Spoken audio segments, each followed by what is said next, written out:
Российское движение школьников Коми практически в лидерах по северо-западу. Уступает в этом лишь Санкт-Петербургу. Например, по количеству первичных ячеек в Коми их уже 5 десятков.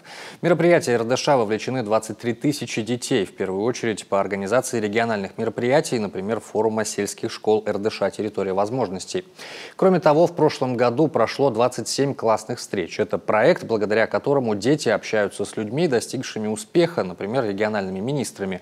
Практически во всех больших событиях федерального уровня наши школьники выходят в финал. Большой школьный пикник. Эта смена проводилась в лагере «Смена». Это был финал 5 конкурсов российского движения школьников. И, как видите, наши ребята приняли участие. На стартовые отряды традиционно уже второй год наши ребята принимают участие. Если в 2018 году школьники из Выльгарта были, взяли они призовое место, но на этот раз участниками финала была команда из 10-й школы Инты. В зимнем фестивале тоже наши дети принимали участие, была квота, нам увеличили квоту, потому что мы регион очень активный. Благодаря своим достижениям РДШ я съездила в декабре 2019 года на зимний фестиваль в Москву, где познакомилась с ребятами со всей России. Этот фестиваль не только дал мне возможность посетить столицу, но и познакомиться с российским уровнем мероприятий. Республика активно поддерживает развитие движения РДШ в Коми и в первую очередь финансово.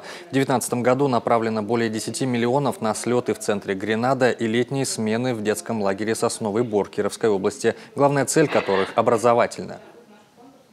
Результаты дают о себе знать, что вот на прошлой неделе уже часть СМИ писала о том, что мы проводили пилотный проект «Народный бюджет в школу».